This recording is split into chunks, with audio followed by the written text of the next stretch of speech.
Okay. Hey everybody. Who might be a little bit early. We're late on the warm up, but we're not late on the show yet. But we're it's like I have like a minute before 10 o'clock, so it's a lot of pressure. I feel just like so much pressure right now. Um oh yeah, the link to the Twitch for you. This just the level, I like to procrastinate about things. It's fun for me.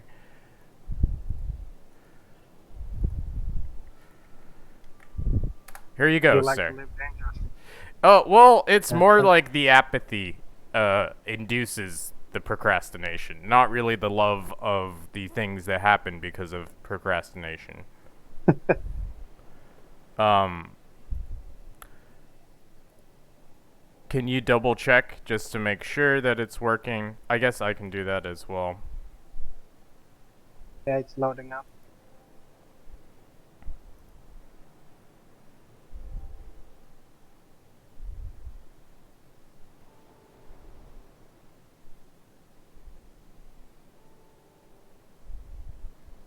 Yeah, it's Oh, working. damn it! I fucked it up.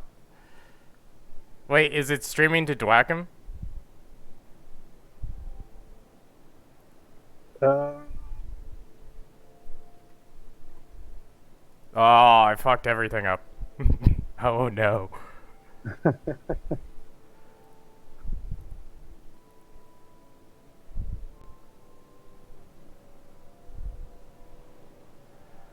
Oh, why have you done this to me? All of the things.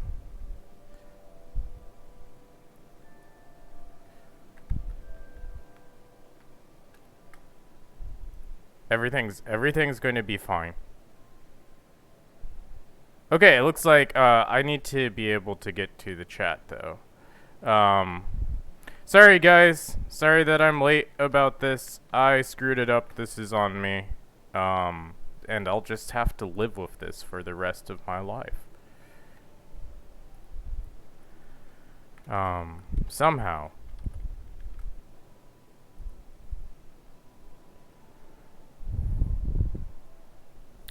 Do do do do do.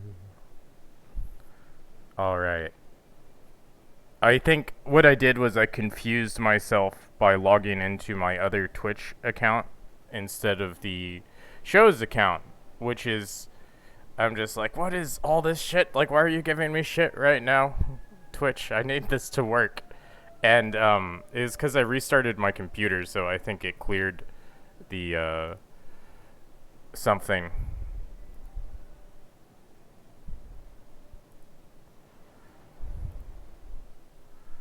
Um. All right, I am set up. Ghost, you ready?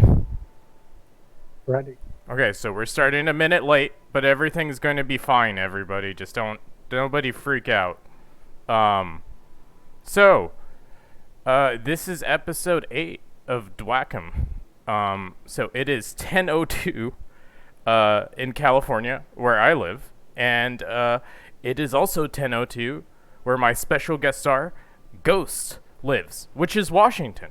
That's the place that he lives. Is that correct, Ghost? Yes, sir. Oh, nice. Good to hear.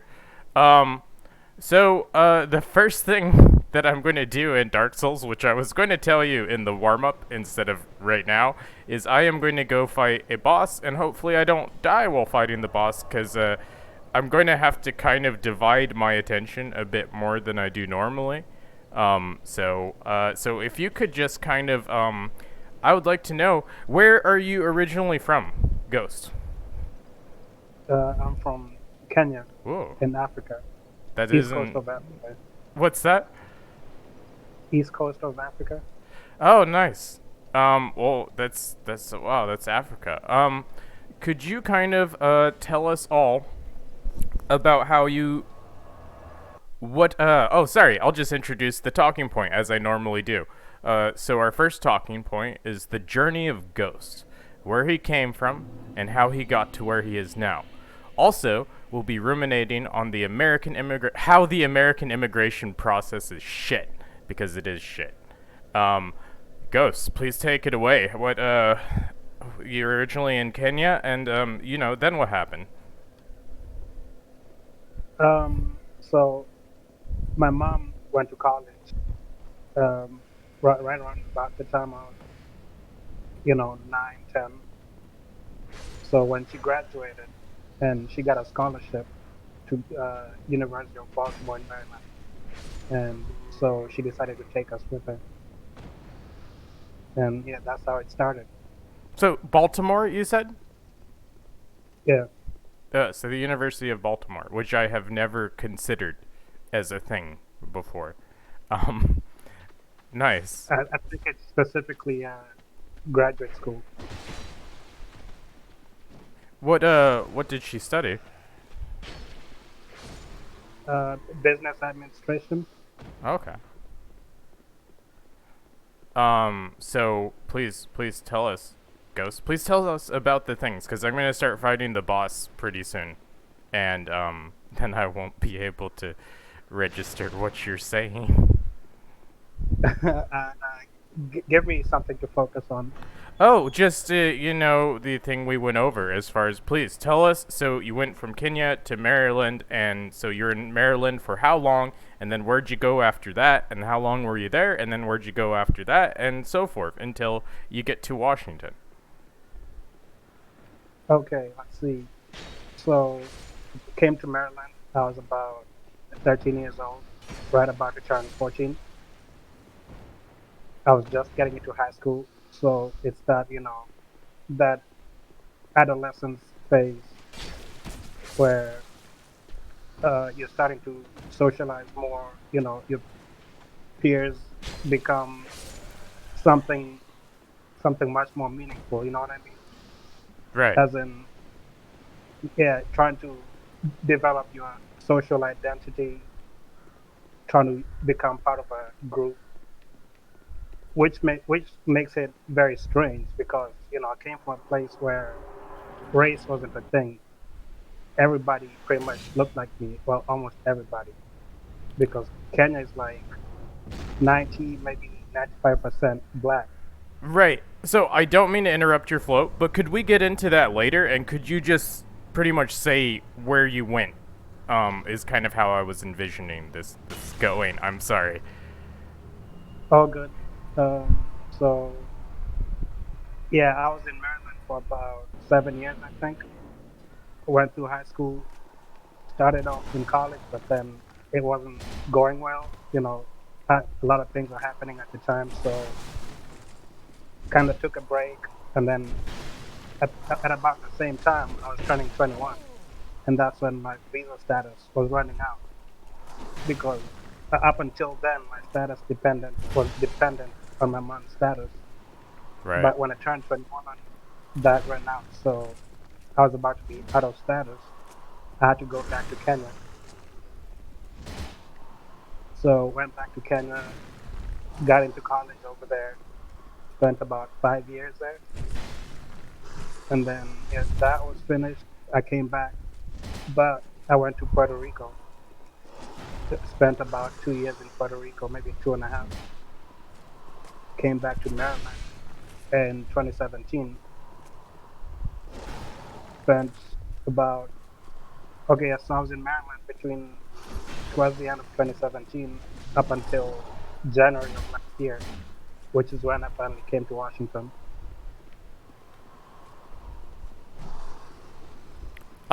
Nice. Forgive me if I'm a little distracted.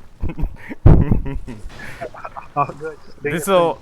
I'll be more focused the rest of this, but this guy can very easily kill you.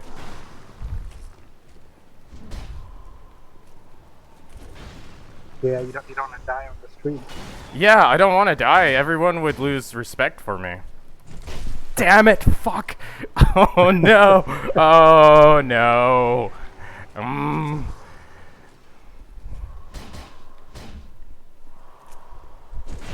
Oh no. And I have died. Fantastic. Fucking fantastic. I got too greedy and he got me with the life steal thing, which is pretty much you're dead after that. Although I was pretty optimistic. I will go try again. Sorry for the start of this stream. I should practice these bosses more. I did practice this one, but anyway, please continue. Ghost, please, where were you at? I actually finished. I got to Washington now, Oh, so you got to Washington. I'm I just missed that because I was so focused on the damn pursuer. What a bastard. I was like, I have this, and then I can focus on you again. Because, like, this I sort can of... go over it again. No, everybody got it, and we've already talked about it. So, if you could just kind of, talk about... So, did you mention why you left Puerto Rico? I seriously, like, blanked out. I was trying so hard to beat it so I could get to doing the show and not being an idiot. No, not at all. I just kind of said, left Puerto Rico towards the end of 2017. I Which didn't is... give a reason. Which is when But Hurricane Maria happened. yeah, there's actually two hurricanes. I forget the name of the first one off the top of my head. Irma, But you said. yeah, that was it. Two hurricanes within the span of like 2 weeks. And yeah, Puerto Rico was basically destroyed at that point. Yeah, I saw some of the pictures. Like, a lot of the trees were just blown away or blown down, and like 95% of the island was without power, which Yeah, is nuts. probably. Yeah, a good chunk of it was flooded too. Um, But yeah, so Puerto Rico was already struggling economically. So right. the hurricane, that was kind of like the last nail in the coffin. So when Right. that was happening, I pretty much knew, I was gonna have to leave to like have an income into the future. That's an awful reason to have to leave where you're living. Um, so what I'd kind of like to touch on next, I really thought that I'd be done with the boss at this point, but I'm ready to go try again. Um, I was hoping to talk. So, I'd like to hear a bit of your difficulties with your visa status in the U.S. and then like just how difficult it was to get a green card. Could you talk about that for a bit? Yeah. Okay. So like I said, originally my status was dependent on my mom's status, and hers was a student visa. She was an international student. So, but my status was that as long as I'm a kid, she can support me. But once I turned 21, I would have to apply for my own status, and that application takes time. I actually have a sister, and she had to apply for both me and my sister. My sister happened to get it. I didn't get it, so I ended up having to leave the country. That's that's awful. I mean, and so how long were you in the U.S. before you had to leave? 7 years.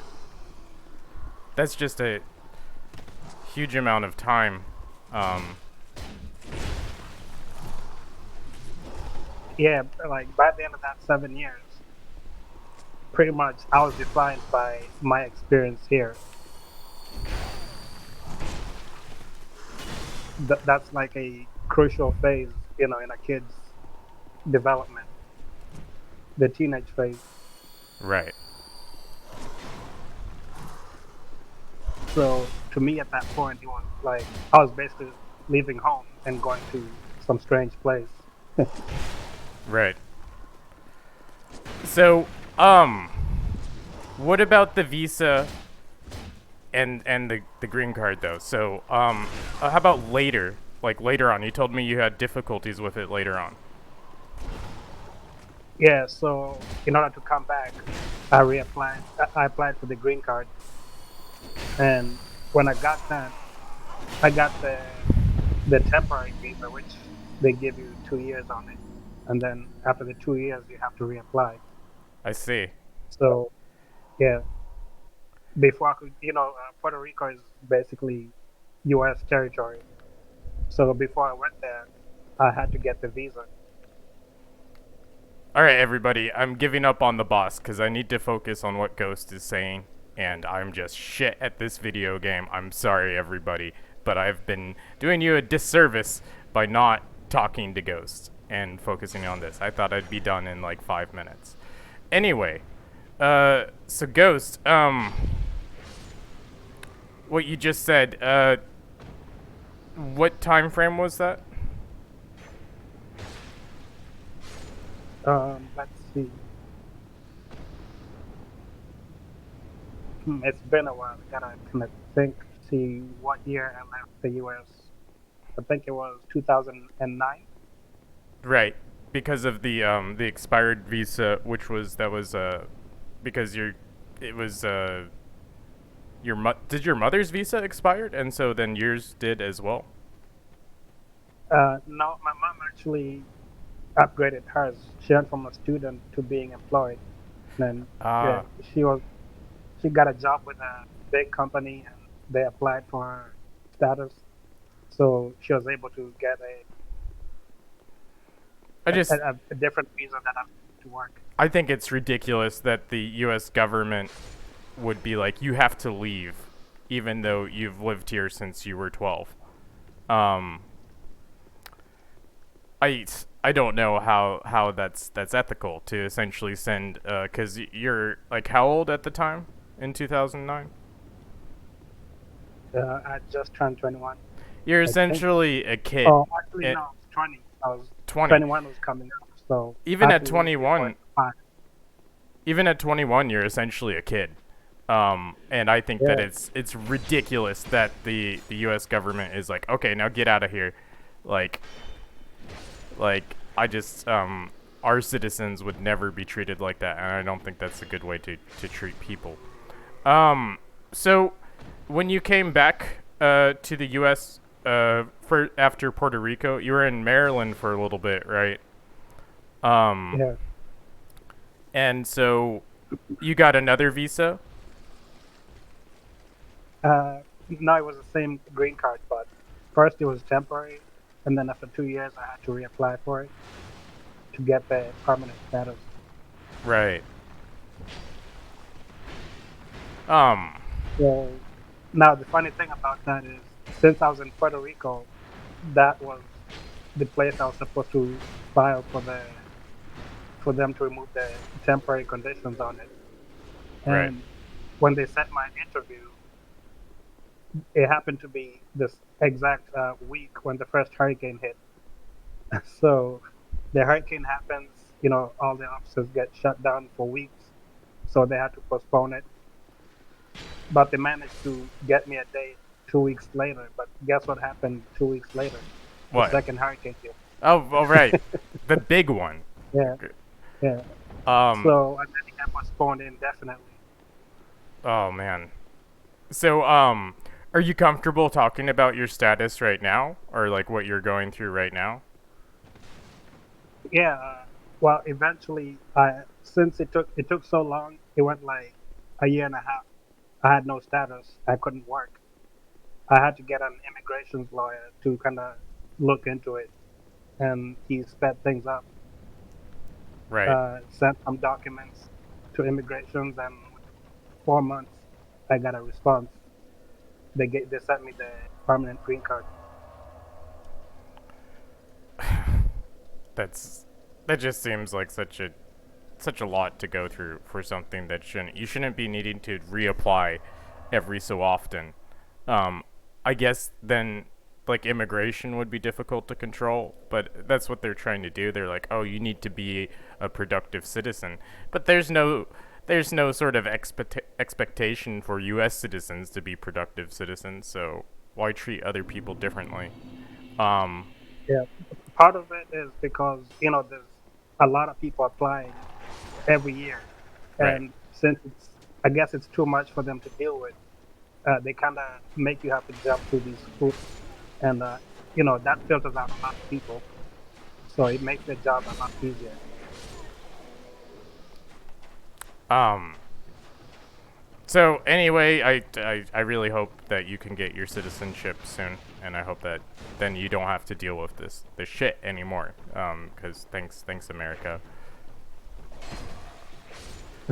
for being like this. Although I think a lot of countries are really bad about immigration because there are bad things about having people come from other countries, like what happened in Sweden. I actually won't get into that because it's not really the point of what we're talking about, but I can see why immigration would want to be controlled, but I think that people should be treated like human beings and not as economic units. Um, so, actually, for the final thing, oh, let's ignore that. Uh, for the final point, our final sub point to this point, I wonder what was it like to come from Kenya to the U.S.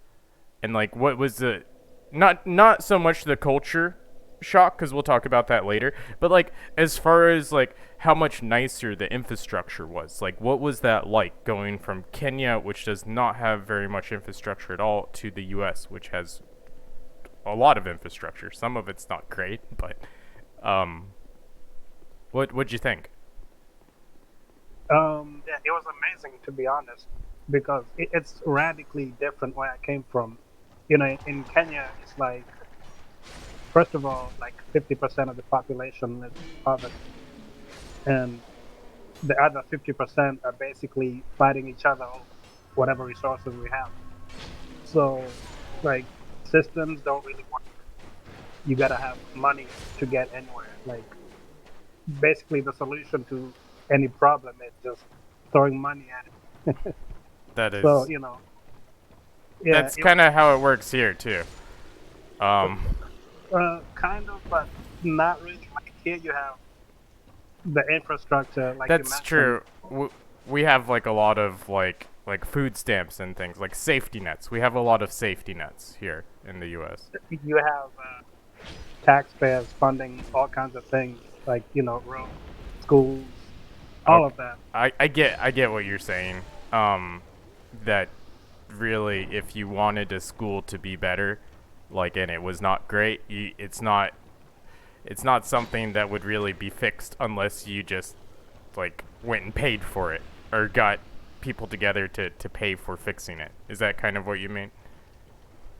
Yeah, like in Kenya, public school is like the worst of the worst. Everybody is trying to get their kids into some private school somewhere. Hmm. So yeah, that's kind of an example. And also, the government is not in any sense reliable. Like you could kind of say the same here, but there's still there's that safety net where certain things are almost guaranteed here. Right. Where in Kenya, even taxpayer money, you don't really know what's going to come of it. Hmm. Well, that's awful. But it's good that you live here now. It sounds like it's not great to live in Kenya. Yeah, it's definitely a lot better here. Um. Well, let's see. Do you feel like did you want to say some more on like what you thought? I would like you to say more about what you thought of America. What's a memory that like stood out to you? Like what about just like what did you see that you're like, "Oh, wow." Like some I don't know, like some sort of vehicle or some sort of building. Any Yeah, memories like like that? everything. Like it's hard to describe it without really showing you pictures, but like just looking at how neighborhoods are designed, roads are very good. Right. You know, everything looks clean. There's grass everywhere, trees. Like here, we really put a lot into taking care of the environment. Whereas Kenya, which is like half desert, that's not really something that we as a society pay too much attention to. Like whatever little resources we have, everybody's fighting over to begin with. Right. Well, that's So yeah, those little things. I think with the appropriate infrastructure, like even a place that doesn't have a lot of resources, like Kenya, could become like a very like a huge industrial hub, and they could also be wealthy. Um, but unfortunately, you'd have to get the government to be reliable enough to build that infrastructure, that industrial, and then the safety nets that go along with a lot of developed nations. Um, Yeah. so difficult to say. I don't know anything about Kenya, but I would hope that they're moving towards that. But I have no idea. Maybe they're not. Um, They are, but very slowly. mhm. It's generational. I wish that like the U.S. would just go. I've pitched this idea to other people and talked about it. I think that the U.S. should just go and build infrastructure, not just give food to African countries that are suffering, but actually build infrastructure for them. Like build warehouses for them. Um, Guard the warehouses, but don't have companies own the warehouses. But just kind of put them there so Kenyans can realize that they can have their own industry. They just need the tools to do it. You could have a booming industry in the desert. Like that's done in a lot of places in the world with no resources. It's just a question of applying the labor um, and having the tools to do so. What do you think about my vague point? Yeah, you're right, but also the willingness has to be there. You I know, people have to be interested and willing to invest into the country. But what's actually happening is everybody's just looking out for themselves. Since there is a perception that resources are scarce, and any government we've had since Kenya gained its independence has all been about just everybody lining their pockets. So whenever a new government comes in, it's like, now it's my turn. Now everybody just keeps doing the same thing. hmm. Well, I don't know. I'd like to help them out, and I think that you could help the people like realize that they are capable of the same things that any other people are capable of. And I mean by people, I mean just the people of Kenya or any other impoverished nation. I'd love to Yeah, help them. I would say the younger generations are more optimistic and future uh, oriented about it. But again, they have to get to the point where they become active in politics and get involved in government Right. and make those moves before we can effect any meaningful change. That's yeah, I could see that. Well, are you ready to move on to our second thing? Yeah, sure. Awesome. So, we'll be talking about ghosts, personal enculturation, which is the process that a person goes through when adopting a new culture. Learned usually by immersion in said culture. Um, the culture that you were immersed in was American culture in Maryland initially. Um, what was that like? Like, what was your initial reaction to not everybody being black? Man, it was overwhelming, if I'm being honest. Um, I was very shy at the time, very quiet kid, deeply introverted, and everybody behaves different, talks different, different social environment. So I almost had to read how to interact with people, how to sit back and just kind of observe and slowly learn and pick things up. So, And oh, sorry, go on. oh, I didn't. No, no, go ahead. Sorry to interrupt you. Yeah. So first of all, I had a thick Kenyan accent. Like I would speak and people wouldn't understand what I was saying. That made interacting with everybody that much harder. So that kind Right. of put me in a place where I was just more quiet and more of an observer, which probably has defined how I carry myself a lot to and up until today. I'm Right. very much I tend to be on the quiet side. I just observe and Uh, then how tall are you? about 6 feet. Okay, so there are taller Kenyans, but even at 6 feet, that sets you apart from people because like I'm 5'9" and that's about like the average in the U.S. So if you're 6 foot, we're Yeah. like, oh, that's a tall person, but especially because there's a lot of ethnicities in African Americans, so I would imagine that you would stand apart from a lot of African American people because there's a lot of just historically, they're not going to look like Kenyans, like people straight from Kenya. Um, so I would imagine that would isolate you. Uh, is that Well, yes and no, because first of all, people would keep asking me, "Hey, play basketball," which I don't.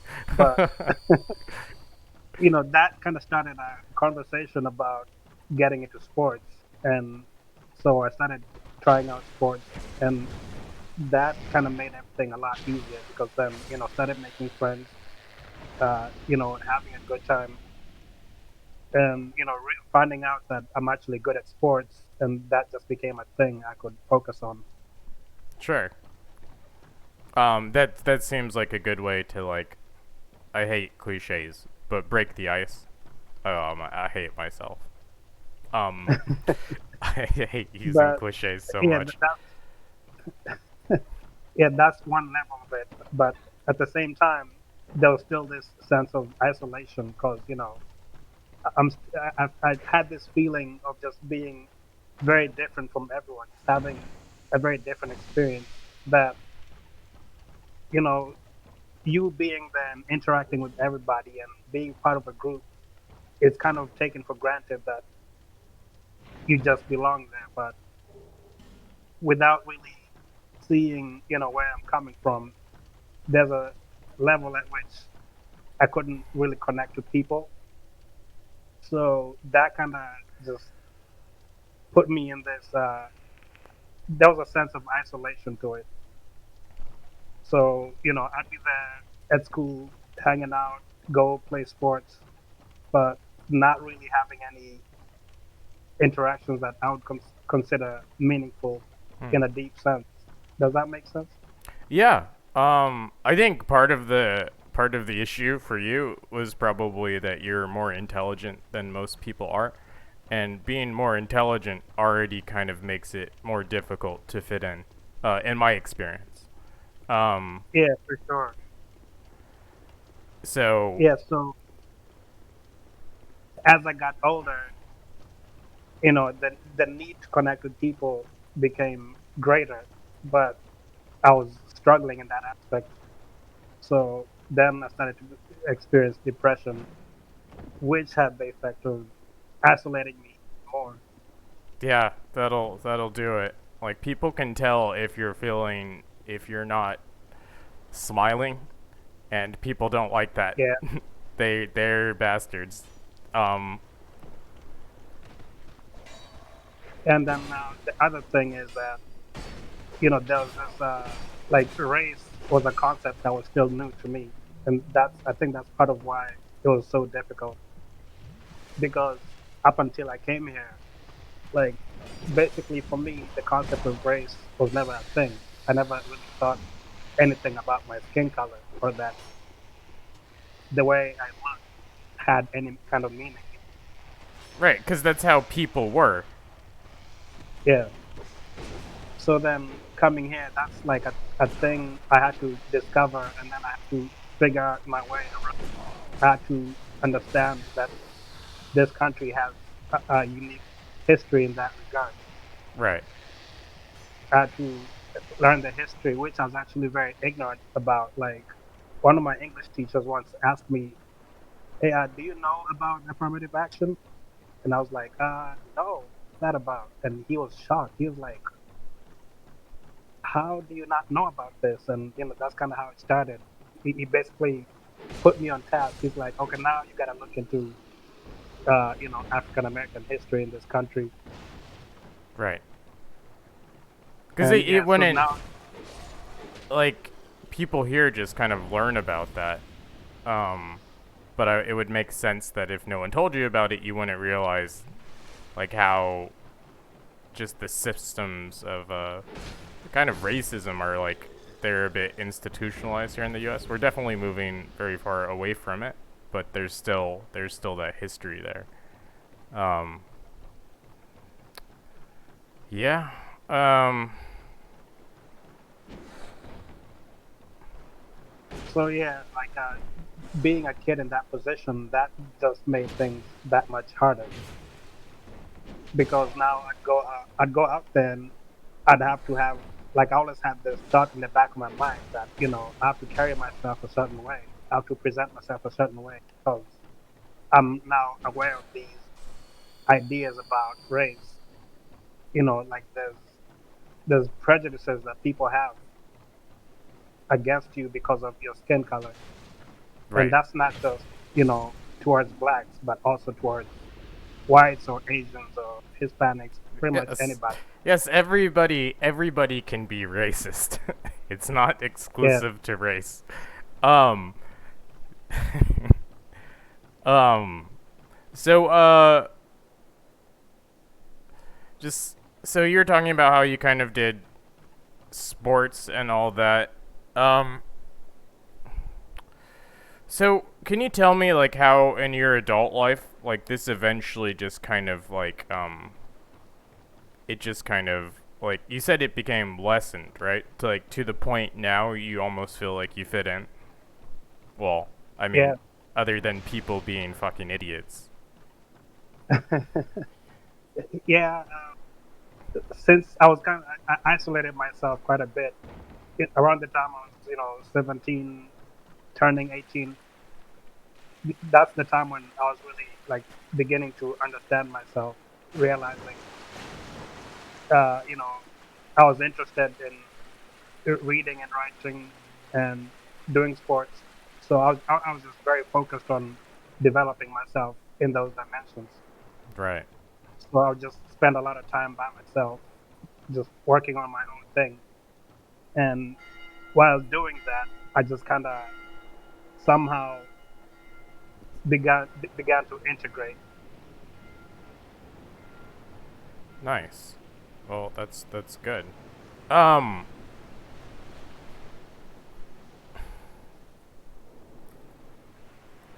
so that's fantastic.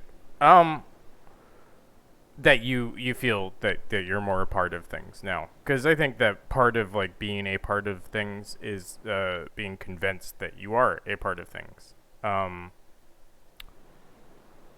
so we kind of like went through our points a lot faster than I thought we would. Is there anything you'd like to talk about more as far as enculturation goes? We could definitely have a few more minutes to talk about it. I do have a backup plan though. Um, Nothing really comes to mind at the moment. I see. Well, you know, well let's switch roles here. I would like to talk about something that I know a bit about. And would you like to ask me questions about it? Yeah, sure. What is it? Well, it's my job that I do currently. It's it's called mosquito abatement, and so what that means is it's essentially a government job. At least in this area, it's handled by the state. So the state of California. Well, there's special districts, so it's very confusing. But anyway, the it's funded by property tax. Um, so essentially you find standing water all over an area. So we do like a third of Tulare County, and you find standing water, and then you see if there's mosquito larvae in it, and then you kill them if there is, or you find a way to get rid of the standing water. Um, so that's mosquito abatement. Yeah. I'm actually very familiar with that because in Kenya, like, part of that was kind of included in our education because, malaria is a real problem there still. Right. So they would basically teach us when we were very little about mosquitoes and that whole thing, like how to deal with them. So malaria was actually eradicated in the U.S. because of districts like mine. Um, I think shortly after World War II was when that was done. There was a huge like surge in mosquito control. Um, but still, like even today, there's still there's still various diseases that mosquitoes can carry that are of great concern to the public health, like West Nile virus, Zika. There's a bunch of things like dengue. There's Yeah. like all these things that could be really bad if mosquitoes were not controlled. So that's what I do is like I go and do that. So like part of my job was to so every year aerial photographs would be done of the city that I live in, and they would look for green pools pretty much. So if someone had a green pool, I would get an address, and then I would have to go to that person's house, knock on their door, and pretty much very politely say, "Let me see your pool." And then I would actually have to look at it physically, um, because that's part of the law to ascertain. Like once you have something that's suspected like that, you have to physically verify that the pool is not breeding mosquitoes. So maybe it was just green at a certain time of year, like they had stopped maintaining it, and then they started maintaining it again, or maybe they got the pool drained. But sometimes, like I would get to a full pool and the surface would be inundated with mosquito larvae. So in that case, when you have a full pool that has a bunch of mosquito larvae, you get tens of thousands of mosquitoes coming off the pool per day, and that will not stop. Because the way pools are, if they're not maintained and the water's standing still, they're like a perfect environment for mosquitoes. Because mosquito larvae are filter feeders, and so they just sit in the water and kind of they'll filter out like algae or whatever other small organisms are in the water. So once you have a pool that's not being maintained, you'll get a lot of algae growth in it, um, and the mosquitoes will come and they will eat that, and then there will be a bunch of damn mosquitoes. So Yeah. The mosquitoes are kind of very efficient at making use of whatever little bit of water they get, right? yes, they're very good at surviving. So there's different mosquito species actually. Uh, so the one that I would deal with in like swimming pools was called Culex quinquefasciatus. I think I'm probably mispronouncing it. It's like a 6-syllable Latin word. It's tough. Um, but that that's the mosquito that's in pools. The one that's most troubling California is actually a different type of mosquito called Aedes aegypti and Aedes albopictus. Those ones are from Asia, the jungles of Asia, and they only need they only need a bottle cap of water to lay eggs in, and so in residential areas they're really good at like finding a small little bit of water on like someone's AC condensation line, or in like a sprinkler is like pooling a little bit somewhere, and it only needs to be there for 5 days in the when it's really hot. That's when they reproduce most rapidly. So they're just really good because they evolved to essentially use rainwater and jungle leaves. So they evolved to just lay an egg one at a time in different little water sources, and that's a very good way of doing it because they can really hedge their bets, if you will. So they'll distribute a bunch of eggs, and then maybe some of them will survive, rather than other mosquito species will lay like an egg raft of like 1 to 400 eggs in it. So they'll use all of their resources for one spot. Aedes aegypti, I forget how many. I think it's like up to 50 eggs for a blood meal. They'll lay an egg here and then go to another spot and lay an egg, and that's just much better because it really it's a it's like the way like insurance operates pretty much. Like does that make sense? Um, Yeah, that's a good it's like analogy some for it. of them will fail, but a lot of them will not fail. Um, Not quite the same way as insurance, but it's also a bet. like insurance is, but like they're that's just why they're such bastards. Also, Aedes aegypti like bites in the daytime, which is really annoying. Um, Oh, that's just evil. yeah, so they also prefer to feed on humans, whereas like a Culex, the one I mentioned earlier, that one prefers to feed on birds. So they will come after humans, but they prefer to feed on birds. So a lot of times that's what they'll go for. And once they have a blood meal, they'll lay eggs. And a female mosquito, for Culex, they'll live for about a month. I think it's similar for Aedes. I'm not sure. I should look it up. But so anyway, it's just Aedes aegypti are bastards. Is that What's a it? month from egg to fully adult? No, no, no, no. It's 5 days from egg to adult. Wow. Yes, yes, that's the problem. No, I mean that once the mosquito, the female mosquito has emerged from the pupal stage, which is like a cocoon, but for mosquitoes, um, she will live for about a month. Male mosquitoes are much shorter lived, and they don't range around a lot, but the female mosquito goes and does all sorts of stuff. Um, like bite people and lay eggs and stuff.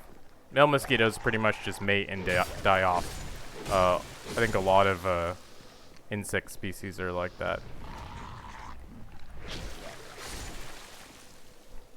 Um, any questions for me about mosquito abatement? I know a shit ton about mosquito abatement. Please ask me No, questions. nothing at the moment. You have to ask me questions. We have 5 more minutes to kill. Ask me questions, damn it. Okay, fine. I will ask a question for you. Ghost, so you say, SocraticDuck, what sort of chemicals do you use in your line of work? Can you try that out real quick and see how that works for you? Yeah, what kind of chemicals do you use in your line of work? Oh, Like, thank you for asking, Ghost. I love to talk about my mosquito abatement work and the chemicals that I use. So in urban mosquito abatement, there's 3 main chemicals that are used. So there's this type of mineral oil, or it's like a mineral spirit, so similar to WD-40. It's called BVA2, and so that oil will you have an oil can and you'll apply it to the surface, and so there will be like a layer of oil, and that will prevent the mosquitoes from being able to sit at the surface, and they need to do that to breathe. So the mosquito larva, it's not for adults. All of these treatments are for mosquito larvae specifically, because that's the most efficient way to control mosquitoes. So anyway, that's the BVA2 oil. So it's kind of toxic. It's not super toxic, but it's toxic enough that you wouldn't want children to be near like a puddle. So if I saw like a puddle in a residential area, I would not use the oil, the BVA2, because it's toxic and you can't have like kids or possibly animals being exposed to that. So what I would use instead is another chemical called methoprene, which is a super non-toxic chemical. It's like the lethal dose for like a human being is something that you would have difficulty eating. So anyway, with methoprene, you can have, there are 3 formulations, but I'll just talk about one of them. So there's a liquid formulation where it has a concentrate, and then you mix it with water that you have in your work truck, and so then you put it in a backpack sprayer, and it's like a squirt gun pretty much. It's like a squirt gun with a backpack reservoir, and it has an integrated hand pump. So you pressurize it by pumping the hand pump, and then it sprays like probably around 30 feet. So you can hit stuff pretty far. So methoprene is active for about 2 days, and so it's essentially effective in the water to control the water for about 5 days, and then you would need to come back and see if there were more mosquito larvae. So the oil will last longer, but it's toxic. Methoprene is of shorter duration, but it's non-toxic. So it's very useful to use in like environments that you would not want to introduce a toxin into. So that's part of the job, is knowing when to use which one. Um, and so there were those two, and then there was another brand we used called Vectalex, and what that was is I forget the name of the fungus, but what Vectalex is it actually, or no, Vectalex uses BTI, which is a bacteria.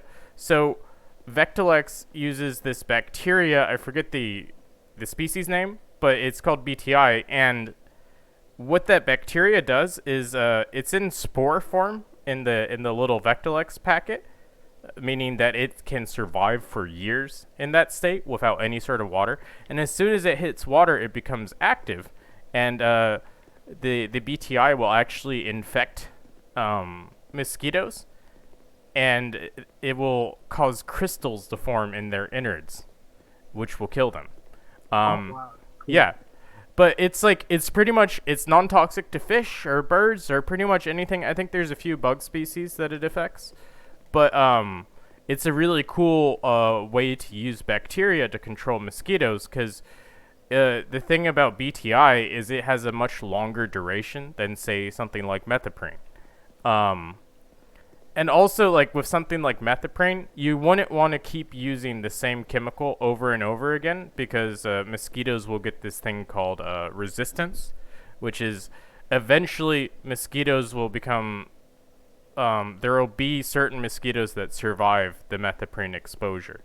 Um, so if that happens, then those mosquitoes are going to breed, and then you'll get a whole like population that's resistant to methoprene, which is you want to avoid that. So that's kind of like what has happened with penicillin and with certain types of bacteria, how bacteria has become resistant to it. So it's a similar thing. Um, well, Oh, that reminds me of something. oh, So go here's a ahead. question. Well, actually, I was Uh, going to move on a to few the years next ago, segment, but go ahead. a few years ago, I read an article about something they were experimenting with. I think they genetically engineered mosquitoes to not be able to reproduce, Okay, and so that's something that they're hoping to be able to use in the future. yeah, Do so you know anything about that? there's still yeah, I do a little bit.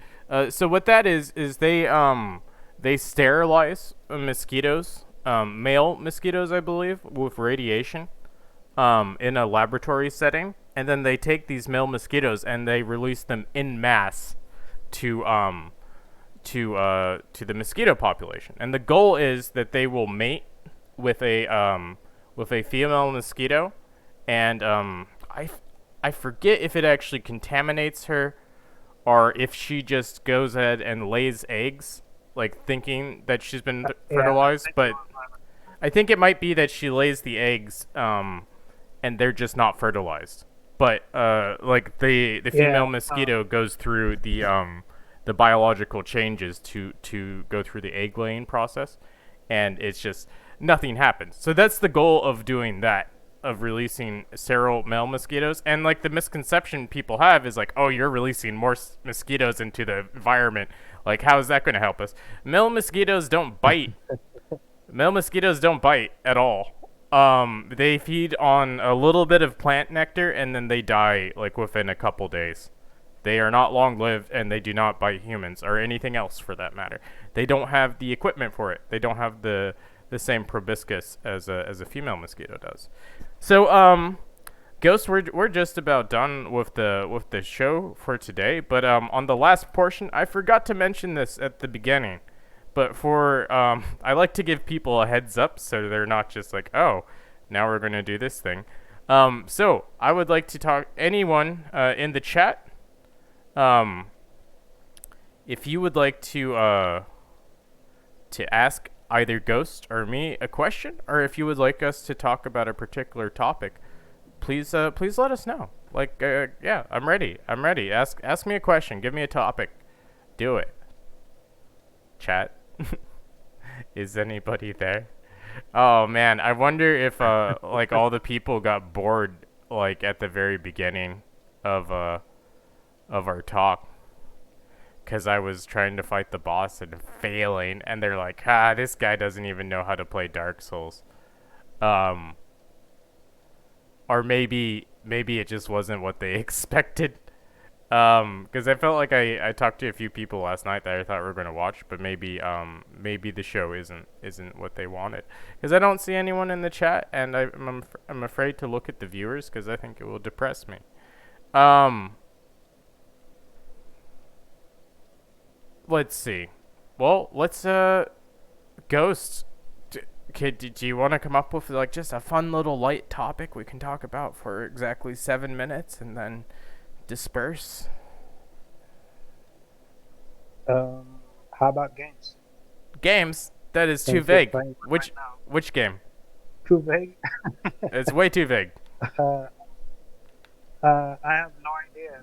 What kind of games do you like? I like. What games do you like? Um, Typically, first-person shooters. Which ones? I love my, let's see, Call of Duty, Halo. Halo is possibly my favorite game ever. Okay, what do you think about the Master Chief's moral character? I think well, he's just basically a perfect soldier. So I don't think there's any morality to his character at all. He just he gets has. the job done. He is a two-dimensional main character. There is actually like zero depth to the decisions that he makes. It's like he's going to make the right military choice, but it's going to be Yeah. But sometimes he goes off the script, but he's such a badass character that it's okay, right?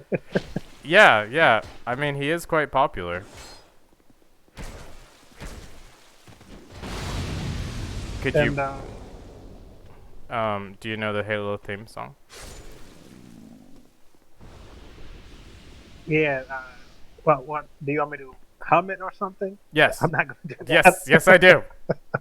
Do it now. Hum the Halo theme song, and I want to be moved to tears. Go. It's kind of too early in the day. My voice box is not.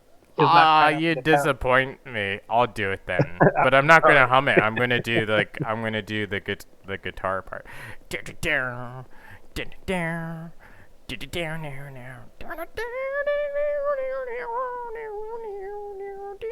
That's pretty good. Oh, thanks. I actually composed that piece. So back in 2001 when I was but a child. So thank you for stopping me. I kind of forgot how it goes. But I remember in the first Halo, I absolutely loved the theme when you're in the Warthog escaping from the Pillar of Autumn. Like that is to me that is that is the best part of Halo. In all of my experience in Halo is when you're escaping the Pillar of Autumn, which is just falling to pieces around you, and you're in the Warthog and shit's going on, and there's a flood, and the Halo theme is playing, and you're like, it's so much better than like any of the other games. There's some pretty cool parts to Halo 2 that I liked, but I didn't like Halo 3 as much. But definitely, as far as any of them go, like the coolest moment was escaping the Pillar of Autumn. And just I don't know, it's something about the first game. Also, I was pretty young at that point, so I think in 2001 I'd be around 12. And I think just as a kid, like you have more of a capacity for certain types of imagination. So you're generally more entertained by like stuff like anime, like pulp anime, like Naruto or whatever. Like as a kid, like that might appeal to you, but now that I'm an adult, I don't like Naruto at all. Sorry for any diehard Naruto fans that are just in a rage after hearing that. They're like, how dare you? Naruto is the pinnacle of anime. What's that? a unique game for its time, right? At least when the very first one came out. Yeah, when the first one came out, it was definitely unique. Like nothing had really done like well, Half-Life had a pretty great story. Um, but as far as like a science fiction type game like that with like just a very cinematic and polished feel to it, um, no, there was nothing like that. Like that was the thing, and it was like right as the Xbox was coming out. I think that's what it initially. Yeah, it definitely initially came out on the Xbox. They partnered with each other, and Xbox was promoting Halo. Halo was promoting Xbox. Right, and it worked out. Um, so I think It worked out so good. Microsoft bought Halo. they did. That was probably a good move, but that's also probably why it stopped being as good as it was. Like I liked Halo 2. I just felt like the rest of the series is not as great. I liked Reach as well, but there's just like a certain at some point there was like a generic feel to them, and it was like the wonder of the situation was lost. But that might it, also be it was part. like, That might be because I was growing up too. So no, there's something to that. I think they became like the first Halo was so successful, it was unprecedented, and now they were trying to live up to it, but they couldn't. So they were just kind of forcing it, you know. right.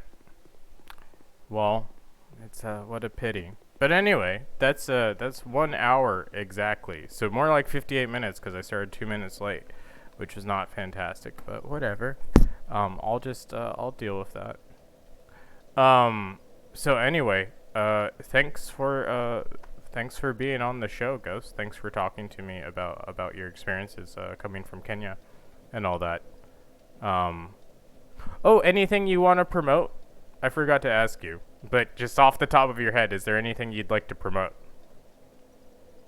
Uh, Not really.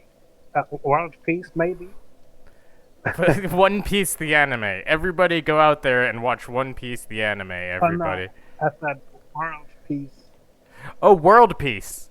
Okay, that's a Yeah. little different. I thought you were like, hey, you guys heard of One Piece, the anime? There's like 1,500 episodes. You guys need to go watch all of them. Okay, World Peace. Yes, I would also like World Peace. So guys, whoever's listening, please go out there and do that. But we're going to quit for the day, and then it'll be next week at 10 a.m. Same deal. But it with a different guest. And so